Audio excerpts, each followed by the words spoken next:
Next ఎపిమైసియం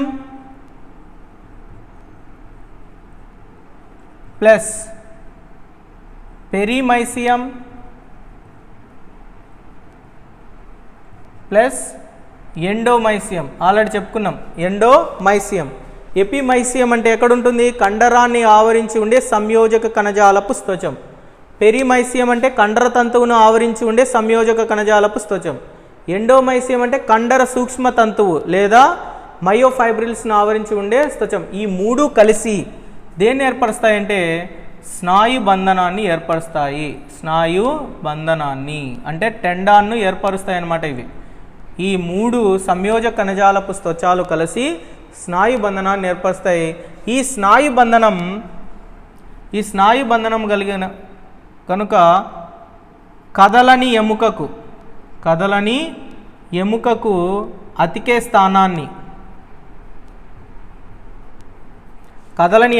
ఎముకలు కదలకుండా ఉంటాయి కొన్ని చోట్ల. ఆ కదలని ఎముకకు ఈ స్నాయు బంధనం అతికే స్థానాన్ని ఏమంటామంటే కండర మూలం అంటాం. కండర మూలం, మజిల్ ఆరిజిన్ అంటాం.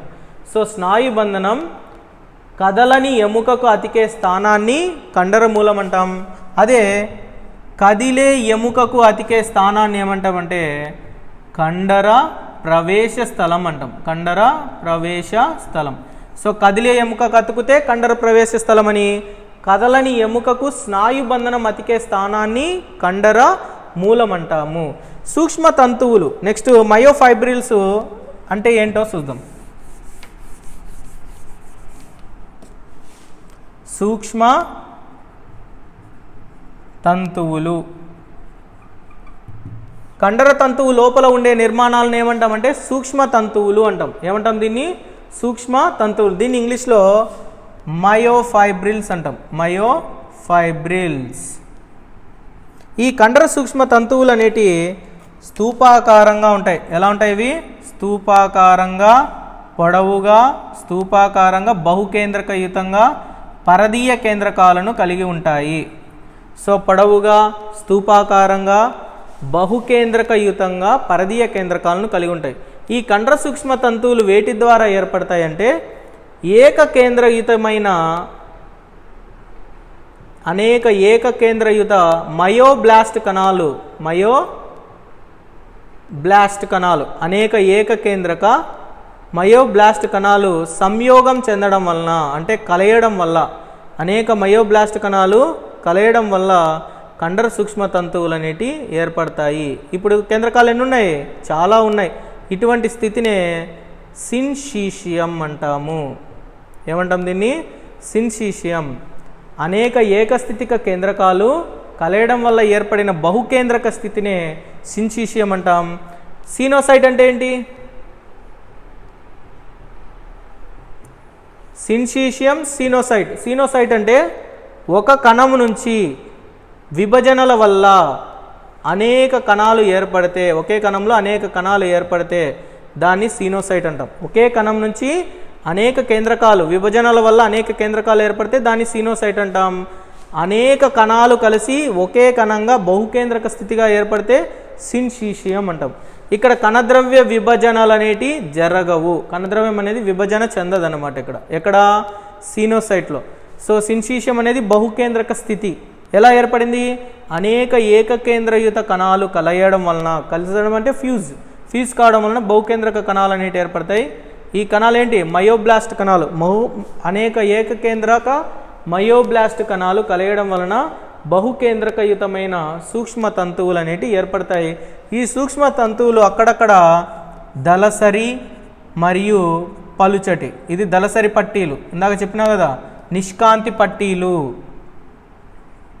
నిష్కాంతి డార్క్ బ్యాండ్ లేదా డార్క్ బ్యాండ్, నిష్కాంతి పట్టీలు లేదా డార్క్ బ్యాండ్. ఇది కాంతి పట్టీలు. అనేక దళసరి మరియు కాంతి పలుచని పట్టీలు అనేటి ఒకదాని తర్వాత ఒకటి ఏకాంతరంగా అమరుతాయి. ఇది దళసరి పట్టీ, ఇది లైట్ బ్యాండ్, మళ్ళా దళసరి పట్టీ, మళ్ళీ లైట్ బ్యాండ్, మళ్ళీ దళసరి పట్టి, మళ్ళీ లైట్ బ్యాండ్. ఏకాంతరంగా ఒకదాని తర్వాత ఒకటి ఏకాంతరంగా అమరడం వల్ల ఈ కణాలలో చారలు ఉన్నట్టు కనిపిస్తాయి అన్నమాట. వీటిలో ఎలా ఉంటాయి? చారల్లాగా కనిపిస్తాయి. చారలు ఉన్నాయి కదా, ఏదో చారల్లాగా కనిపిస్తాయి. అందుకే వీటిని ఏమంటామంటే రేఖిత కండరాలు, చారల కండరాలు లేక రేఖిత కండరాలు అంటాం. ఈ కండరాల యొక్క చర్యలు మన ఆధీనంలో ఉంటాయి. అంటే మనం చేయాలనుకుంటే చేయొచ్చు, ఆపాలనుకుంటే ఆపచ్చు. సో మన ఆధీనంలో ఉంటాయి కాబట్టి వీటిని ఏమంటామంటే నియంత్రిత కండరాలు అంటాం. మనం నియంత్రించగలుగుతాం ఆ కండరాల యొక్క విధిని, అందుకే వీటిని నియంత్రిత కండరాలు అంటాం. చారలను కలిగి ఉంటాయి కాబట్టి చారల కండరాలు అంటాం. దీంట్లో కొన్ని టర్మ్స్ ఉన్నాయి ఇక్కడ.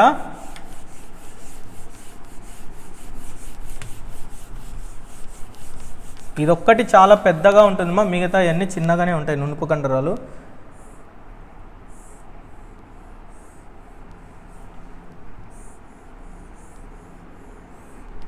ఇది ప్లాస్మా పొర, కండరం యొక్క ప్లాస్మా పొర. ప్లాస్మా పొరలో ఇది కండర సూక్ష్మతంతువు మయోఫైబ్రిల్. మయోఫైబ్రిల్స్ లోపల ఏముంటాయి? డార్క్ లైట్ బ్యాండ్స్ ఉంటాయి, కాంతి నిష్కాంతి పట్టీలు ఉంటాయి. ఇది నిష్కాంతి పట్టి, ఇది కాంతి పట్టి. నిష్కాంతి పట్టి, కాంతి పట్టి ఏకాంతరంగా అమరి ఉంటాయి కాబట్టి ఇవి చారల్లాగా కనిపిస్తాయి అన్నమాట. సో దీని లోపల సైటోప్లాజం కణద్రవ్యం అనేది ఉంటుంది. కండరం లోపల ఏముంటుంది? కణద్రవ్యం. దీని మొత్తాన్ని ఆవరించి అంతర్జీవ ద్రవ్యజాలం అనేది ఉంటుందన్నమాట. ఏముంటుంది? అంతర్జీవ ద్రవ్యజాలం. ఈ టర్మ్స్ మనం నేర్చుకోవాలి ఇక్కడ. కండరం యొక్క కణద్రవ్యాన్ని ఏమంటామంటే, కండరం యొక్క కణద్రవ్యాన్ని సార్కోప్లాజం అంటాం. ఏమంటాం దాన్ని? సార్కోప్లాజం. కండరం యొక్క కణద్రవ్యాన్ని ఏమంటాం? సార్కోప్లాజం. కండరం యొక్క ప్లాస్మా త్వచాన్ని ఏమంటామంటే సార్కోలెమ్మా. సార్కోలెమ్మా లేదా ప్లాస్మా లెమ్మా. సార్కోలెమ్మా లేదా ప్లాస్మా లెమ్మా అంటాం. కండరం యొక్క అంతర్జీవ ద్రవ్యజాలాన్ని సార్కోప్లాస్మిక్ రెటికులం అంటాం. సార్కోప్లాస్మిక్ రెటికులం అంటాం. సో కండరం యొక్క అంతర్జీవ ద్రవ్యజాలాన్ని సార్కోప్లాస్మిక్ రెటికులం అని, కండరం యొక్క ప్లాస్మా పొరను సార్కోలెమ్మా లేదా ప్లాస్మా లెమ్మా అని, దీనిలోని కణద్రవ్యాన్ని సార్కోప్లాజం అంటాం. ఈ మొత్తం భాగాన్ని ఒక సార్కోమియర్ అంటాం, కండర కణం అంటాం. మొత్తం భాగాన్ని ఏమంటాం? కండర కణం. ఆల్రెడీ అక్కడ చెప్పిన ఒక sarcomere is equal to half I plus A half I. ఈ మొత్తాన్ని కలిపి ఒక సార్కోమియర్ అంటాం. సార్కోమియర్ అంటే కండర కణాలు. సో ఈ అస్థి కండరాలకు ఎప్పుడైనా గాయం జరిగినప్పుడు, ఏదైనా దెబ్బ తగిలినప్పుడు కండరాలు పునరుత్పత్తి చెందుతాయా లేవా? గాయం మానుతుందా లేదా? మానుతుంది. అంటే ఈ అస్థి కండరాలు అనేటి పునరుత్పత్తి శక్తిని కలిగి ఉంటాయి. పునరుత్పత్తి శక్తిని కలిగి ఉంటాయి. ఎలా అంటే ఎక్కడైనా అస్థి కండరానికి గాయం అయినప్పుడు అస్థి కండరంలోని శాటిలైట్ కణాలు, ఏ కణాలు అవి? శాటిలైట్ కణాలు నూతన అస్థి కండరాన్ని ఏర్పరుస్తాయి. నూతన అస్థి కండరాన్ని, అస్థి కండరాలకు గాయమైనప్పుడు నూతన అస్థి కండరాలను ఏర్పరిచే కణాలు ఏంటి? శాటిలైట్ కణాలు. మామూలుగా అస్థి కండరం విభజన చెందిన తర్వాత లేదా విభేదనం డిఫరెన్షియేట్ అయిన తర్వాత ఇవి ఇన్యాక్టివ్లో ఉంటాయి అన్నమాట. ఇన్యాక్టివ్ మయోబ్లాస్టులుగా ఉంటాయి. ఇన్యాక్టివ్ మయోబ్లాస్టులుగా ఉంటాయి. ఎప్పుడైతే గాయం అవుతుందో ఈ శాటిలైట్ కణాలు అనేటి క్రియావంతమై యాక్టివ్ అయి విభజనలు చెంది సంఖ్యను పెంచుకొని కొత్త అస్థి కండరాన్ని ఏర్పరుస్తాయి. అంటే అస్థి కండరాలు పునరుత్పత్తి చెందే అవకాశం అనేది ఉంటుంది. అస్థి కండరాలు పునరుత్పత్తి చెందే అవకాశము ఉంది.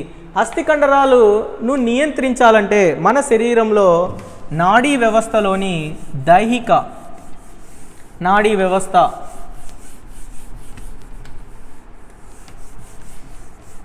అస్థి కండరాలను నియంత్రించేది ఏంది? దైహిక నాడీ వ్యవస్థ. ఏ నాడీ వ్యవస్థ మాది? దైహిక నాడీ వ్యవస్థ ఆధీనంలో ఉంటుంది. అస్థి కండరాల యొక్క చర్యలు మన శరీరంలో దేని ఆధీనంలో ఉంటాయంటే దైహిక నాడీ వ్యవస్థ. అంటే నియంత్రిత కండరాల యొక్క చర్యలను నియంత్రించేదేంటి? దైహిక నాడీ వ్యవస్థ. ఈ అస్థిపంజర కండరాలు అనేటి త్వరగా అలసటకు లోనవుతాయి. త్వరగా అలసటకు లోనవుతాయి. సో ఎప్పుడైనా మనం జిమ్ చేస్తున్నాం అనుకో, డంబల్స్ ఎత్తుతా ఉన్నారనుకో, కొద్దిసేపటికి ఏమైతే మజిల్స్లో పెయిన్ అనేది వస్తుందన్నమాట. అంటే అలసటకు లోనవుతాయి. ఆ పెయిన్కు కారణం ఏంటి? అక్కడ లాక్టిక్ ఆమ్లం అక్యుములేట్ కావడం. లాక్టిక్ ఆమ్లం చేరడం వలన కండరాల్లో నొప్పి అనేది సంభవిస్తుందన్నమాట. అంటే త్వరగా ఇవి అలసటకు లోనవుతాయి. ఏ కండరాలు అవి? అస్థి కండరాలు. పునరుత్పత్తి శక్తిని కలిగి ఉంటాయి, త్వరగా అలసటకు లోనవుతాయి. వీటి యొక్క చర్యలు నియంత్రించే వ్యవస్థ ఏంది? దైహిక నాడీ వ్యవస్థ. సో ఇవి పాయింట్స్ బాగా గుర్తుపెట్టుకోవాలి. ఇక్కడ చాలా పెద్దగా ఉంటుంది అస్థి కండరము. నిర్మాణం బాగా 1కి 3 సార్లు చూడండి, టాపిక్ బాగా మీకు అర్థమవుతుంది. నెక్స్ట్ ఇంకొక చిన్న పాయింట్, ప్రతి యాక్టిన్ను ఆవరించి, ప్రతి యాక్టిన్ అంటే నిష్కాంతి పట్టీని ఆవరించి 3 మయోసిన్లు ఉంటాయి. ఎన్ని మయోసిన్లు ఉంటాయి? 3 మయోసిన్లు. మయోసిన్ అంటే నిష్కాంతి పట్టి లేదా నిష్కాంతి డార్క్ బ్యాండ్ అంటాం. ప్రతి మయోసిన్ను ఆవరించి, డార్క్ బ్యాండ్ను ఆవరించి 6 యాక్టిన్లు ఉంటాయి. ప్రతి యాక్టిన్ ఆవరించి 3 మయోసిన్లు, ప్రతి మయోసిన్ను ఆవరించి 6 యాక్టిన్ ఫిలమెంట్లు అనేటివి ఉండడం అనేది జరుగుతుంది. సో ఈ అస్థి కండరాలు అనేటివి ఎక్కడెక్కడ ఉంటాయంటే మన శరీరంలో నాలుక, టంగులో ఉంటాయి అస్థి కండరాలు. నెక్స్ట్ కాళ్ళు చేతులు మనం ఉంచాలనుకుంటే ఉంచవచ్చు, ఆపాలనుకుంటే ఆపచ్చు. ఆహార వాహిక, నెక్స్ట్ సంవరణులు, మూత్రాశయ ప్రసేక సంవరిణి,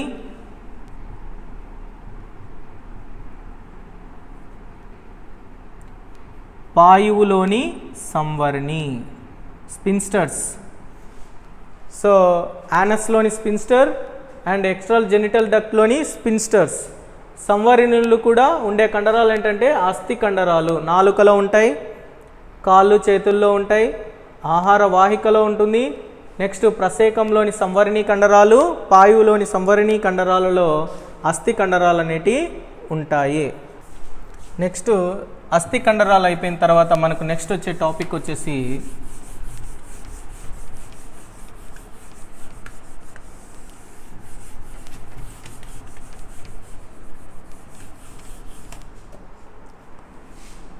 సెకండ్ వన్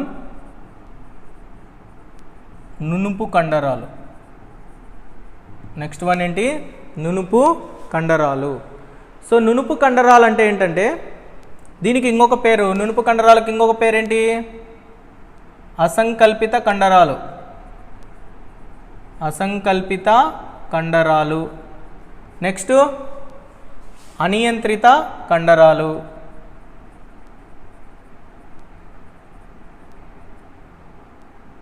అరేకిత కండరాలు.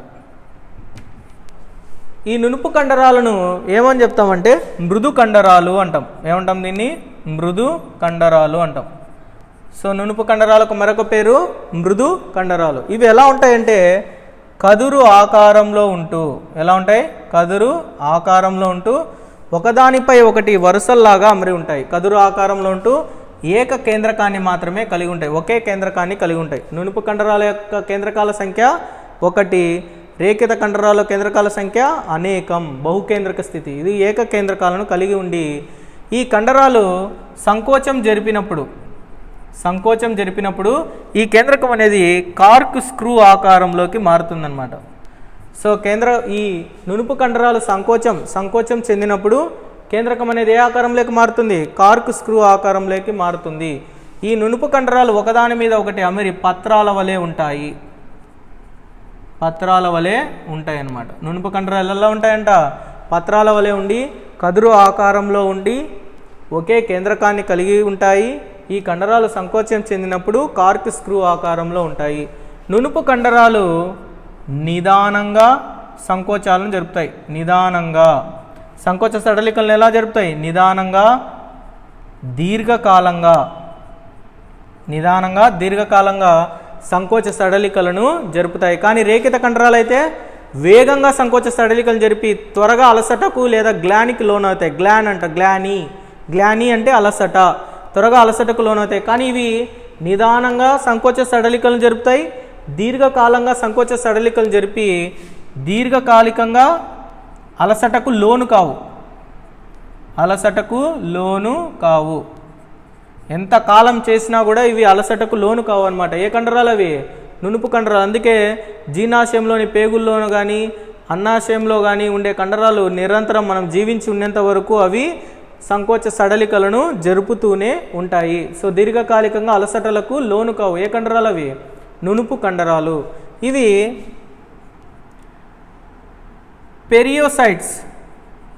పెరియోసైట్లు అనే మూల కణాల నుంచి ఉత్పత్తి అవుతాయి.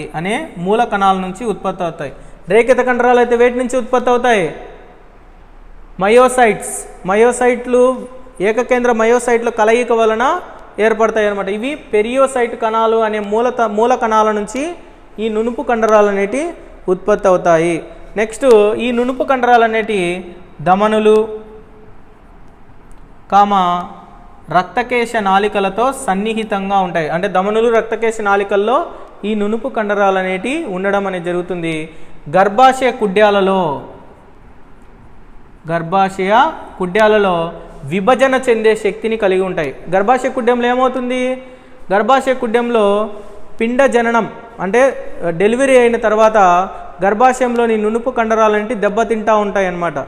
అంటే ప్రతిసారి అంటే ఋతుచక్రం స్టార్ట్ అయిన ప్రతిసారి ఈ నునుపు కండరాలన్నిటి దెబ్బ తినడం వలన కొత్త నునుపు కండరాలు ఏర్పడుతూ ఉంటాయి అన్నమాట. గర్భాశయ కుడ్యంలో ప్రతి నెల ఋతుచక్రం జరిగేటప్పుడు గర్భాశయంలో నునుపు కండరాలన్నిటి దెబ్బతిని కొత్త నునుపు కండరాలు ఏర్పడతాయి. అంటే వీటికి నునుపు కండరాలకు పునరుత్పత్తి శక్తి మిగతా వాటితో పోలిస్తే చాలా చాలా ఎక్కువ. అంటే వీటికి పునరుత్పత్తి శక్తి చాలా ఎక్కువ అనమాట. మిగతా నునుపు కండరాలతో పోలిస్తే నునుపు కండరాలకు పునరుత్పత్తి శక్తి చాలా ఎక్కువ. వీటిని నివారించేటి ఏంటంటే ఈ నునుపు కండరాలు దేని ఆధీనంలో ఉంటాయంటే సహానుభూత నాడీ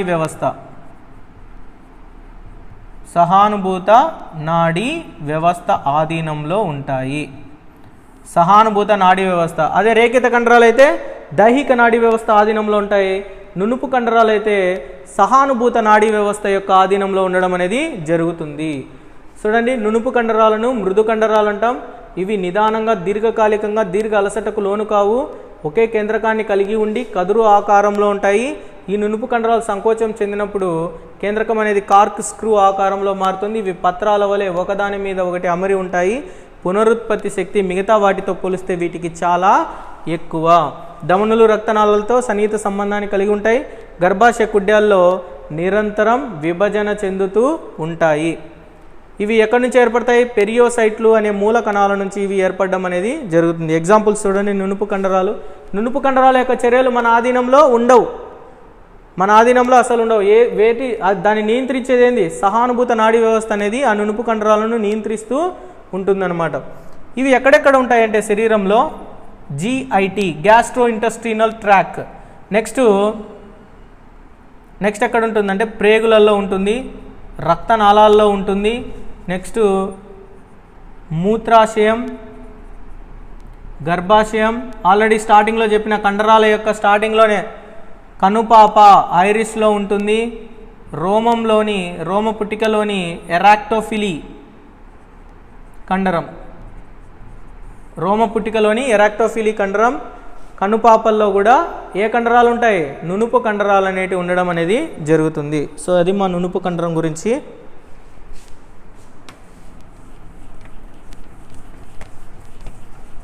నెక్స్ట్ హృదయ కండరం.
నెక్స్ట్ టాపిక్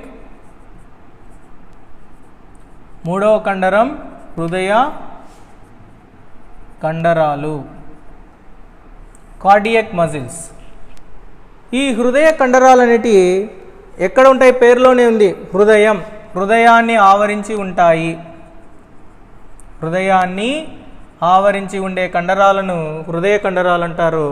నెక్స్ట్ ఈ హృదయ కండరాలు ఎలా ఉంటాయంటే పొడవుగా పొట్టిగా ఉంటాయి, పొట్టిగా స్తూపాకారంగా, శాఖారహితంగా శాఖాయుతంగా ఉంటాయి.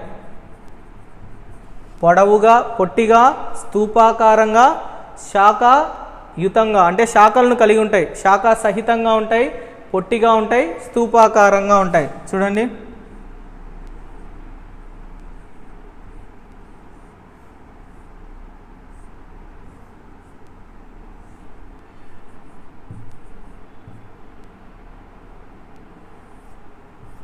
శాఖలను కలిగి ఉండి ఏకకేంద్రక యుతాలు, ఒకే కేంద్రకాన్ని కలిగి ఉంటాయి.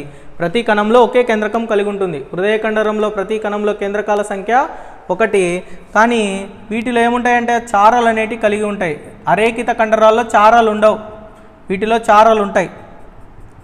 ఇవి చూడటానికి రేకిత కండరాలను పోలి ఉంటాయి, అంటే అస్థిపంజర కండరాల్లాగా ఉంటాయి.